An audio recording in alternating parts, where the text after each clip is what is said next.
Dans cet exercice de mathématiques en atelier relais, je te propose de résoudre le problème suivant.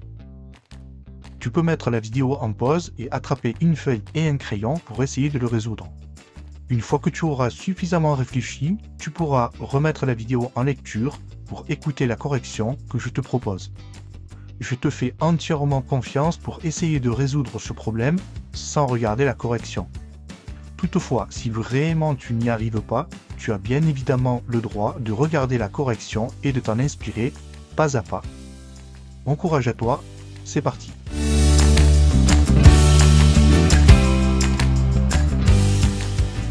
Bienvenue dans ce problème de mathématiques que nous allons résoudre ensemble. Ici, nous devons calculer le prix d'une bouteille de jus d'ananas. Pour calculer ça, je vais analyser ce tableau.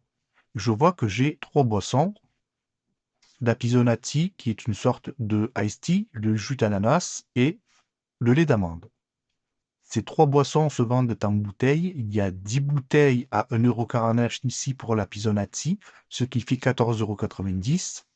Puis, il y a trois bouteilles dont on ne connaît pas le prix pour le jus d'ananas et on ne connaît pas le total donc de ces trois bouteilles. Puis pour le lait d'amande, nous avons 4 bouteilles à 2,25 € et il va falloir que l'on calcule son total pour le lait d'amande. Donc ici, en fait, c'est très simple. Je fais 10 fois 1,49 €, ça fait 14,90 €. Donc 4 fois 2,25 €, ça doit me faire un prix ici. Et grâce à ce prix total et au prix que je vais calculer et au prix que j'ai déjà ici, je vais pouvoir trouver le prix que font les 3 bouteilles d'ananas ici au total. Donc ensuite, dans une nouvelle étape, grâce au prix que j'aurai trouvé ici des 3 bouteilles d'ananas, je vais faire ce prix divisé par les 3 bouteilles. Ça va me donner ici le prix d'une bouteille d'ananas que je cherche pour résoudre mon problème. Au niveau des calculs, ça se passe comment? Je vais d'abord calculer le prix des 4 bouteilles de lait d'amande. Donc je fais 2,25 multiplié par 4. 4 fois 5, 20, je pose 0 et je retiens 2. 4 fois 2, 8 et 2, 10, je pose 0 et je retiens 1. 4 fois 2, 8 et 1, 9. J'ai deux chiffres après la virgule ici, donc je mets deux chiffres après la virgule ici, ce qui fait 9 €. Donc je vais écrire ici 9 €. Maintenant, grâce au total que j'ai ici et grâce au prix du lait d'amande et à la Pisonati, je vais pouvoir calculer le prix du jus d'ananas. Pour cela, je fais 14,90 € plus 9.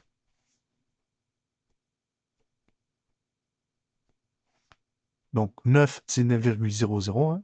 Donc 0 plus 0, 0. 9 plus 0, 9. Je mets ma virgule dans l'alignement ici. 9 plus 4, 13. Je pose 3 et je retiens 1. 1 et 1, 2. Ce qui fait 23,90 €.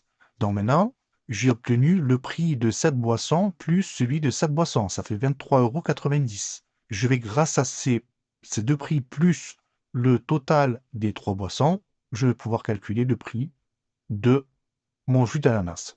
Et pour cela, je fais 29,60 moins 23,90. Alors, 0 moins 0, ça fait 0. 6 moins 9, je ne peux pas le faire, puisque 6 c'est plus petit que 9. Donc, je vais casser ici le 9, il va rester 8, et je vais donner une unité ici au 6, qui va se transformer en un paquet de 10. Donc, 10 plus 6, ça fera 16, et je pourrais faire 16 moins 9, ce qui fait 7. Je mets ma virgule dans l'alignement. 8 moins 3, ça fait 5. Et 2 moins 2, ça fait 0.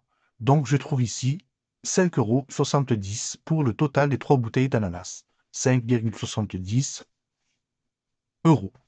Et enfin, le dernier calcul pour trouver le prix d'une bouteille ici d'ananas, ça va être 5,70 € divisé par 3 bouteilles pour trouver le prix ici d'une seule bouteille. Donc, je fais 5,70 divisé par 3. J'ai un chiffre diviseur, je prends un chiffre dividende. Dans 5, combien de paquets de 3 je peux faire? Je peux en faire 1. 1 fois 3, 3. Il va me rester combien sur les 5? 5 moins 3, 2. J'abaisse mon 7, mais en n'ayant abaissé les 7, je suis passé derrière la virgule. Donc, je dois mettre une virgule ici pour le signaler. Dans 27, combien de paquets de 3? Eh bien 9, puisque 9 fois 3, 27. Combien est-ce qu'il me reste si je prends 9 paquets de 3? 9 fois 3, 27. 27 moins 27, ça fait 0. J'abaisse mon dernier 0. Dans 0, combien de fois 3? Eh bien 0. 0 fois 3, 0. 0 moins 0, ça fait 0. Et ma division est terminée, ce qui fait que mon prix recherché pour une bouteille d'ananas est de 1,90 €. 1,90 €. Et mon problème est terminé. Voilà, ce problème est maintenant terminé. J'espère que tu as pris le temps de réaliser ces calculs à la main comme je l'ai proposé. Ce détail est important car il faut garder en tête ces techniques opératoires autant que possible. Même si aujourd'hui on dispose de beaucoup d'outils qui nous permettent d'effectuer ces calculs sans trop réfléchir. Il ne faut pas oublier qu'une calculatrice peut tomber en panne, mais le cerveau, lui, non. Donc, il faut continuer à muscler son cerveau en travaillant avec. À très bientôt.